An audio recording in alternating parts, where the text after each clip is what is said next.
자, 집에서 쉬다가 다시 병원으로 출근했습니다. 자, 혼자서 병원에서 방송하고 있습니다. 아무리 해도 관종 같아요 이거. 참 9시가 더 편하신가 봐요. 확실히 들어오시는 거 보니까는요, 좀 들어오시는 모습이 좀 편하게 들어오시는 것 같아요. 고양이 지금 한 5살 됐는데 건강검진을 한 번도 안 해봤는데 꼭 해야 하는 건가요? 5살이면 꼭 한 번은 해봐야 되지 않을까요? 1년에 한 번씩은 해보셔야 되거든요. 5살까 될 때까지 한 번도 안 해보셨다면요, 지금이라도 빨리 한번 해보실 것을 권장드립니다. 날 생선은 주기적으로 섭취 시 티아민 부족을 부를 수 있어 주의하셔야 합니다. 아니요, 날 생선이 티아민 부족을 그렇게 주기적으로 섭취한다고 유발하는 건 절대 아니고요. 그냥 뭐라 그래야 될까? 날 생선만 먹으면 티아민 부족, 바이타민 B 부족으로 잘못될 수 있어요. 마비 오고 호흡곤란 오고 사망할 수 있지만, 어차피 고양이 음식을 먹는다, 정상적으로 먹는다 그러면 충분하게 티아민이든 바이타민 B군이든 이런 것들이 모든 게 다 충분하게 들어가거든요. 그래서 부족까지는 야기하지 않아요. 크게 상관없지만 일단 영양학적으로 날 생선이 가치가 과연 있는가에 대해서 의문이 좀 들어요. 영양학적으로 정말 가치가 있을까? 왜냐하면 이미 사료를 충분하게 먹고 있는데 날 생선을 추가로 먹는 게 얘 어떤 영양학적인 관점에서 좋을까는 잘 모르겠어요. 두 번째, 위생학적으로 괜찮을까? 과연 기생충이 없을까? 그 다음에 여러 가지 문제들을 위생학적으로 상하진 않을까? 이런 것들 문제들. 그거 말고는 그냥 간식 개념으로 주는 거지, 이걸 몸에 좋으라고 주는 개념은 아니라고 보는 게 맞을 것 같아요. 입이 즐거우라고, 아니면 나와의 유대관계, 아니면 내가 술 먹고 안주 먹다가, 회 같은 거 안주 먹다가 간혹 던져주는 그 재미, 나의 즐거움을 위해서, 아니면 얘의 입을 즐거움해서 이런 것 쪽으로 주는 거 정도는 괜찮지만, 이거를 영양학적인 관점에서 날 생선을 주면 고양이 몸에 무언가 좋겠지, 이런 막연한 기대로 주는 거라면 안 주는 게 낫습니다. 그리고 어쩌다 가끔 주는, 아니면 주기적이라 그래도 하루에 모든 음식을 날 생선으로 주는 게 아니라 그러면은 굳이 영양 불균형을 초래할 것 같지 않아요. 기본적으로 균형식인 사료나 고양이용 캔을 먹는다 그러면은요, 큰 문제는 없습니다. 왜냐면 요즘에 나오는 대부분의 사료나, 물론 여러분이 정상적으로 생산된 정상적인 사료를 먹이는 가정하에 대부분의 사료나 캔 안에는요, 고양이가 필요한 대부분의 영양 성분들이 차고 넘쳐서 똥으로 나올 정도로 충분하게 들어있습니다. 필수 아미노산, 필수 지방산, 그다음 필수 비타민들이 아주 충분하게 차고 넘치도록 들어있기 때문에 웬만해서는 그런 것들에 대한 부족으로 인해서 고양이 어떤 기형적인 소인을 유발한다든가 어떤 고양이 영양학적 불균형을 초래할 일은 전혀 없습니다. 걱정하지 않으셔도 됩니다. 저 예전에 고슴도 지켜온데 제가 도 밥을 먹더라. 그런 애들이 있어요. 고양이도 그래요. 그래서 고양이도 그렇고 강아지도 그래요. 사람이 밥 먹으면 따라서 밥 먹는 애들이 있어요. 그건 왜냐면 보고 따라하는 거거든요, 애들이. 그래서 이게 뭐라 그러지? 이게 관찰동물이라 그러죠. 그래서 고양이가 특성 중에 재밌는 게 뭐냐면, 얘네들은 영역동물이기도 하지만 관찰동물에도 들어가요. 그래서 사람이 하는 행동을 잘 따라하고요, 사람의 말투를 흉내내는 애들도 있어요. 그래서 직접적으로 성대를 울려서 사람의 말을 하지 못하지만 우는 게 애들마다 다 달라요. 왜냐하면 그 사람과 생활하면서 그 사람의 특성을 배워서 사람이 자기한테 잘 반응하는 방법으로 울게 돼요. 그래가지고 사람과 대화할 때 쓰는 언어들이 발달을 해요. 고양이들이 우는 대부분의 경우는 사람과 대화를 하기 위해서, 사람과 소통을 하기 위해서 우는 거거든요. 그래서 막 발달한 거여서, 기본적으로 비슷하게 쓰는 언어들은 제 영상 중에 고양이 음성 언어편, 고양이 말을 배워보자, 이런 영상들을 제가 풀어놨고요. 동일하게 쓰지 않는 다양한 언어들이 또 존재해요. 자기 주인이 이런 식으로 울었더니 반응하더라, 이런 식으로 대답을 했더니 좋아하더라, 주인이 얘기할 때 이런 톤으로 얘기하니까 나도 이런 톤으로 울어봐야지, 이러면서 배우는 언어들이 따로 있거든요. 귀엽죠. 그래서 주인이 수다스러우면 고양이도 수다스러워지는 경우가 의외로 되게 많아요. 근데 집안에 남자 주인이 혼자 키우면요, 남자들 과묵하잖아요. 고양이도 과묵한 고양이 되게 많아요. 그래서 고양이랑 말을 많이 하다 보면요, 대화가 늘어요. 고양이가 말이 늘어요. 진짜로 그래요. 그래서 고양이 있으면 제가 말을 많이 하라 그래요. 왜냐하면 자기가 사랑한다는 걸 알려줄 필요가 있거든요. 그 관심을 보여주는 척도가 그냥 상남자처럼 이거 무라 이런 애들 캔이나 하나 따주고, 캔 무라 이런 캔이나 따주고, 사료 버주면서 사료 무라 이런 거 하지 말고, 그냥 오늘 잘 지냈어, 오늘은 뭐 했어, 오늘 하루는 어땠니, 심심하진 않았니, 이번에 새로 바꾼 밥은 맛있니, 이번에 새로 간식 한번 먹어볼래, 이런 식으로 자꾸 말을 시키면요, 애들도 관심 보이고 흥미 보이고 말투를 배우고 익혀요. 그러면서 자기도 그 말에 다양하게 반응을 하려고 노력을 하거든요. 그래서 나와 고양이만의 대화하는 언어들이 만들어지게 된대요, 언어 체계가요. 그래서 고양이랑 있을 때 자꾸 말 걸어보세요. 하셨죠? 마취 때문에 여러 가지 사고가 생길 수가 있어요. 꼭 심장병의 소인이 있는 애가 아니어도 마취는 굉장히 다양한 상황을 유도할 수 있거든요. 그래서 마취가, 그래서 우리가 동의서를 쓰고 들어가는 거고, 동의서를 쓰고 들어가도, 혈액 검사를 하고 들어가도, 또 심장병 검사를 하고 들어간다 손 치더라도 우리가 알 수 없는 여러 가지 팩터에서 항상 마취 사고는 일어날 수 있어요. 그래서 평균적으로 저희 이제 전부 전자사태를 쓰니까 서울시는요, 서울시 내에서 하루에 한 건 이상의 마취 사고가 일어난다는 통계가 있어요. 저 얼마 전에 읽었거든요. 그래서 하루에 한 건 정도 평균적으로 마취 사고가 일어난대요. 실제로요. 뭐 노령견일 수도 있고 심장병 걸린 아이일 수도 있고 젊고 건강한 아이일 수도 있겠죠. 어쨌든 테이블 데스 마취 때문에 죽는 아이는 서울시 내에서는 하루에 한 건 정도 평균적으로 생긴다. 이런 통계가 있거든요. 그러니까 마취 사고가 생각보다 그렇게 막 완전히 안전한 것 같진 않아요. 근데 마취약이라는 게 원래 아직까지는 발달되는 단계고요. 그리고 동물병에서 충분하게 좋은 마취약을 쓰고 있거든요. 왜냐하면 우리도 마취가 무섭기 때문에 제일 좋은 걸 써요. 사람의 쓰는 거가 거의 동일한 마취약들을 쓰고 있거든요. 그래서 조심해서 하고 있음에도 불구하고 사고는 항상 생길 수 있다는 거, 그건 항상 명심을 하셔야 될 것 같아요. 이건 어쩔 수가 없을 것 같아요. 중성화 중에 심정지가 왔다 그러면은 일단은 주인분도 무서워서 수술을 못하겠지만 수의사도 그 고양이 수술 못할 것 같아요. 저 같아도요. 만약에 수술하려고 마취에 딱 심정지가 왔어요. 얘가 갑자기. 그래서 막 어떻게든 깨웠어요. 다행히 살렸어요. 그럼 난 얘 차트에 기록할 것 같아요. 마취 금지라고. 그래서 그냥 큰 병원, 대학병원 가서 이러고 그냥 보낼 것 같아요. 전 얘 손 안 댈 것 같아요. 지금 그래서 저도 불안할 것 같아요. 그래서 원인을 찾기 전에 안 해보는 게 좋은데 이런 경우에는 좀 대형병원 가서 혹시 모르니까, 왜냐하면 심장 초음파 한번 해보고 거기서 특별한 문제가 없다 그러면은 그쪽에서 조심스럽게 다시 한번 마취해서 중성화술 해보는 것도 한번 권장드려 볼게요. 그래서 좀 2차 기관이라 그랬죠. 2차 기관이나 3차 기관 같은 데 가셔가지고 거기서 어떤 심장 초음파 한번까지 검사를 해본 다음에, 왜냐면 마취 중에 심정지가 왔었습니다. 그러면은 그쪽 병원에서 어느 병원에서 마취했습니까? 그래서 어디 병원에서 마취했습니다. 그럼 그 병원으로 전화할 거예요. 아니면은 요구할 거예요. 그래서 어느 약으로 어떤 식으로 마취했습니까? 뭐 도입은 뭘 어떤 약으로 했습니까? 그래서 유지는 어떤 약으로 했습니까? 어느 중에 심정지가 왔습니까? 물어보게 돼요. 그러면은 그걸 파악한 다음에 그쪽 계통의 약을 다 빼버려요. 그 다음에 자기들이 프로토콜을 만든 약으로 다시 한번 마취를 시도하겠죠. 왜냐면 마취약은 종류가 되게 다양하고 프로토콜도 여러 가지가 있거든요. 그래서 그걸 피하는 프로토콜로 마취를 다시 시도해야겠죠. 왜냐하면 혈액검사상과 초음파검사상에 특별한 문제가 없다 그러면 시도를 또 해봐야 되니까요. 그래서 마취를 잘 유지하면서 다시 조심스럽게 개복을 해서 중성화술을 하겠죠. 그래서 중성화술이 하고 싶으시면 그런 방법이 있을 수 있습니다. 저희 고양이가 오늘 습식형 전염성 복막염 판정을 받았는데 심각하다고 하더라고요. 복막염 신약을 큐어핍이라는 곳에 여기 괜찮을까? 약이 효과가 있을까 너무 걱정돼요. 일단 큐어핍이 뭔지 저는 전혀 모르겠습니다. 왜냐하면 일단은 복막염 약은 아직 정식으로 유통되는 데가 없기 때문에 수의사인 저는 구할래야 구할 수가 없습니다. 왜냐면은 이게 합법적이지가 못하거든요. 그래서 아름아름 손님들이 구하는 거지 제가 그걸 구해가지고 치료한다는 거는 사실은 법적으로 어긋난 일이 때문에 대부분의 병원들이 실제적으로 병원에서 갖고 있지도 않고 구하는 방법도 모릅니다. 그냥 구해 오세요. 주사 놔드리겠습니다. 이렇게 여기까지만 해드려요 보통은요. 그래서 아름아름 구해오시면 주사를 놔드리는데 정상적인 신약을 구해오시면은요 대부분 효과는 되게 좋은 편이에요. 특히 급성 습식형 복막염이 효과가 제일 좋아요. 그래서 건식으로 오는 게 효과가 제일 떨어져요. 오히려요. 그래가지고 급성 습식 효과가 제일 좋아요. 왜냐면 액티브한 레벨에서 효과가 잘 듣는다 그러더라고요. 이런 종류의 약들이 억제 효과가 훨씬 더 뛰어나대요. 근데 이제 인액티브 상태의 바이러스는 오히려 효과가 더 떨어진대요. 코로나 바이러스 특징 중에 하나인 것 같아서 현재 바이러스가 액티브한 상태로 어떤 병증을 야기하고 있을 당시에는요 이게 굉장히 효과적으로 억제를 잘한대요. 아마 이게 뭐 GS 뭐 44125인가 뭔가 아마 그런 약 이름이 원료 성분명인데, 이게 쉽게 말하면 요즘에 치료약 중에 하나로 떠오르고 있는 사람들의 코로나 바이러스 치료약 중에 하나로 떠오르는데 렘데시비르 성분이에요.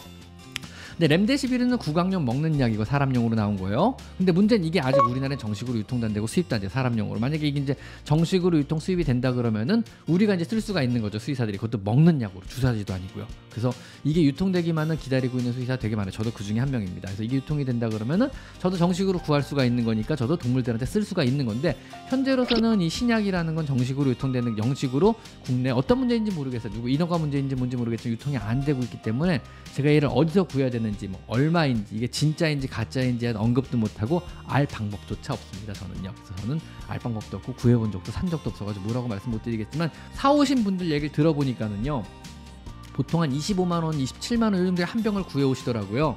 그래서 대강 계산해보니까 작은 고양이 한 마리를 3달 정도 치료하면은요 몇 병이 들더라? 10병이 넘게 들던데 열 몇 병이 들어가는 것 같더라고요. 그러면은 약값만 거의 250만원 300만원 정도 들어가는 것 같아요. 치료할 때까지 약값만, 약 사오시는 비용만. 그래서 한 300만원 정도, 250만원 요 정도, 한 10병이면 그 정도 비용 들어가죠. 그러니까 되게 비싸더라고요 약이.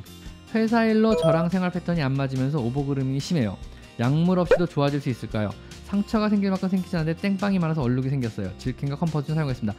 어떤 보조제 중에서는 사실 카민칼라가 효과가 제일 좋아요. 그래서 질켄이나 어떤 컴포트전이나 펠리웨이보다는 카민칼라가 효과가 제일 좋아서 이쪽으로는 논문들이 좀 나온다 그러더라고요. 제일 좋은 편이고, 그래도 보조제는 보조제일 뿐이에요. 뭐 이런 거 갖고 효과가 미미하다 그러면 약을 쓰는 수밖에 없고요. 약물 반응은 의외로 좋은 경우가 되게 많이 있기 때문에 한번 써보는 건 나쁘지 않을 것 같아요. 먹이기 힘들지도 않고 하루에 한 번 정도 먹이면 되는 거니까 한번 써보는 것도 나쁘진 않을 것 같아요. 한 1, 2개월 정도 한번 써보다 서서히 끊어보는 것도 나쁘진 않을 것 같아요. 그래서 이것저것 해보시고 안 되면은요, 약물 반응 봐야 되니까 약을 써보시는 게 좋을 것 같아요.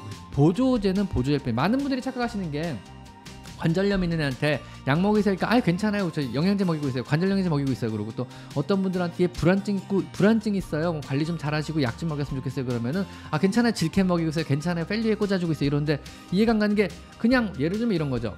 어떤 비타민 같은 종류가 분명히 도움이 돼. 피부 미용에도 도움이 되고 피곤할 때 도움이 될 거예요. 그런 종류의 어떤 종합 비타민제라든가 이런 게요. 근데요, 여러분, 살이 찢어졌는데 비타민제가 도움이 되나요? 우울증 걸렸는데 비타민제가 도움이 되나요? 그 다음에 암에 걸렸는데 비타민이나 종합 비타민을 먹는 게 도움이 될까요? 이런 의미예요. 보조제는 보조제일 뿐이에요. 그러니까 보조제가 통할 정도로 경증이고 진짜 마일드하다면 보조제가 분명히 도움이 돼요. 아주 작은, 심각하지 않은 상태. 그냥 스트레스 증후군, 뭐 스트레스가 있어. 나 요즘 스트레스 받는 거 같다가 머리 아파. 피곤해 죽겠어. 만성 피로인가? 이럴 때는 여러 가지 보조제들이 도움이 돼. 우루사 뭐 이런 것들 있잖아요. 그 다음에 뭐 우리가 우루사 하나를 먹고 훅 따가지고 훅 마시는 거 이런 것들 있잖아요. 아니면 뭐 종합 비타민제 뭐 여보 당신을 위해 준비해서 이러면서 주는 여러 가지들 있잖아요. 뭐 그다음에 어떨 때 뭐 고기도 거주기도 하고 뭐 웅담 같은 거 주기도 하고 뭐 갑자기 막 녹용고 왔어 뭐 이런 거 주는 것들 있잖아요. 뭐 도움될 수 있겠죠. 심리적인 효과도 있을 테니까는요. 이런 상태에서만 도움되는 거지 진짜로 몸이 아파요. 막 갑자기 담낭염에 걸렸어요. 아니 간염에 걸렸어요. 암에 걸렸어요. 지금 당장요. 막 피가 출출줄 마요. 어디 막 찢어져가지고 여기에다 갑자기 여보 내가 당신을 위해 준비해서 종합 비타민을 준다든가 뭐 우루사를 준다든가 여기다가 뭐 녹역을 과해서 이런 거 주는 게 도움이 될까요? 안 돼요. 그러니까 얘 증상을 보고 거기에 맞게 약을 쓰든 아니면은 보조제를 쓰든 해야 되는 거지. 얘가 이거 있을 때 보조제를 먹으면 되겠지, 이걸로 보완이 되겠지 생각하는 자체가 넌센스예요. 여러분, 보조제는 보조제일 뿐입니다. 항상 생각을 하셔야 돼요. 물론 보조제의 도움 없이 본 약만으로 치료한다는 거는 사실은 본약의 효과를 많이 감소시키니까 환경적인 변화나 살만 환경을 조성해 주거나 이건 계속적으로 진행을 하긴 하셔야 돼요. 그래도 약은 반드시 쓰셔야 돼요. 약이 필요한 경우라 그러면은요. 말이 또 길어졌네. 사실은 오늘 시작하기 전에 제가 마음속으로 다짐한 게 있어요. 오늘은 절대 말 길게 하지 말아야지. 나는 말이 많은 사람이 아니야. 난 절대 말을 많이 하지 않을 거야. 그리고 나는 되게 담백하고 단순한 사람이야. 그래서 모든 질문에 단답형으로 짧게 해서 많은 분들의 질문에 답을 해주자. 한 질문에 길게 말해가지고 3,000%도 빠지지 말자. 이런 생각을 하고 오늘은 가벼운 마음으로 해서 왔어요. 그래서 오늘은 절대 길게 말을 안 할 테야. 나는 말이 많은 사람이 아니고 계속 대내고 있어요 지금도. 근데 또 말이 길어졌네요. 죄송합니다. 근데 요즘에 하나 준비하고 있는 콘텐츠가 하나 있는데요. 뭐 대단한 건 아니고요. 그냥 보시는 분들도 많아지고 구독자분들도 좀 많아져가지고 그냥 뭐 윤쌤 아는 병원을 소개합니다. 아니면 윤쌤 친한 선생님을 소개합니다. 이런 코너 한번 만들어 보려고요. 그래서 저랑 같이 일했던 선생님들이 많으시거든요. 그리고 제가 좀 존경하는 선생님도 계시고요. 개인적으로 친한 선생님들 많이 있잖아요. 전국에 있거든요.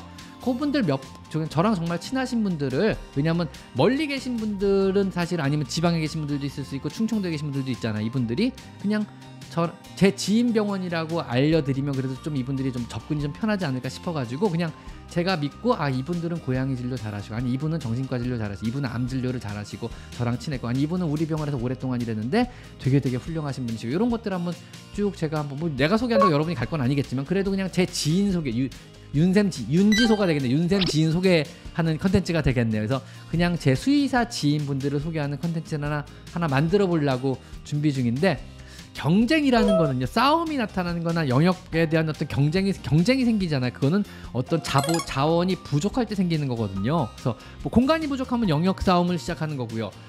음식이 부족하면 음식을 놓고 싸우는 거죠. 그래서 밥그릇을 2배로 늘리시는 것과 똑같았지로 장난감 역시 어떤 한정된 자원이잖아요. 한정된 자원을 늘려주는 수밖에 없어 싸움이 일어난다는 거는. 왜냐면 그걸 차지하려고 애들이 서로 투쟁을 하는 거니까는요. 투쟁을 없애고 싶다 그러면은 더 많은 자원을 주면 되잖아요. 장난감을 더 많이 주는 거죠. 뭐 2개나 줄 때 2개 줘도 싸워요. 10개 주세요 그러면요. 10개 주면 안 싸울겠죠. 이런 식으로 한정된 자원을 놓고 싸우는 거는요, 오히려 해결이 너무너무 쉬워요. 이거는요. 한정된 자원을 놓고 싸우면 자원을 늘려주면 되잖아요. 이거 돈으로 해결할 수 있는 문제잖아요. 돈으로 해결하는 게 제일 쉬운 해결책입니다, 여러분. 캣타워 하나 놓고 싸우면 2개나 주시고요. 2개나 더 싸우면 3개나 주세요, 그냥요. 제일 쉬워요, 돈으로 해결하는 게요. 해주시면 됩니다. 고양이의 많은 문제가요, 의외로 특히 고양이의 어떤 행동학적 장애 문제들은요, 의외로 대부분이 돈으로 해결되는 경우가 되게 많아요. 강아지보다 되게 쉬워요. 강아지는 돈으로 해결 안 되는 게 훨씬 더 많아요. 주인의 정성, 주인의 시간을 갈아 넣어야 돼요. 그래 해결돼요. 주인이 그래도 해결 안 되는 게 너무 많아요. 강아지는요. 강아지는 그래서 행동 문제가 진짜 힘들어요. 그래서 맨날 강형 훈련하니 그렇게 울고 불고 인상 쓰고 싸우고 하는 게 그래서 그런 거예요. 왜냐하면 이건 사람을 갈아 넣어야 해결되는 문제들이 너무 많거든요. 고양이 행동학적 문제는요, 강아지에 비하면 진짜 쉬운 거예요. 왜냐하면 돈으로 대부분 해결이 되거든요. 여러분을 갈아넣지 않아도 돼요. 여러분의 시간을 갈아넣지 않아도 돼요. 물론 시간과 여러분을 갈아넣으면 조금 더 낫겠지만 굳이 안 갈아넣어도 해결할 수 있는 방법들이 되게 많아요. 돈으로 해결하면 돼요. 약을 지어서 먹이든 아니면 더 사주든 더 늘리든 무언가 더 해주면 되는 경우가 너무 많기 때문에 고양이 행동학적 문제 해결이 강아지 행동학적 문제보다 훨씬 쉬워요. 안녕하세요. 4살, 3살 양이랑 지내다가 2달 전부터 캣조딩을 인보하게 됐습니다. 2마리 있는데 1마리 더 드린 건 모험인데, 왜냐면 대부분 파국이 되거든요. 파국이다 이게 되거든요. 진짜로 오랜만에 들었다. 파국이다 이거 오랜만에 했다. 그런데 캣조딩의 에너지 당연히 넘치죠.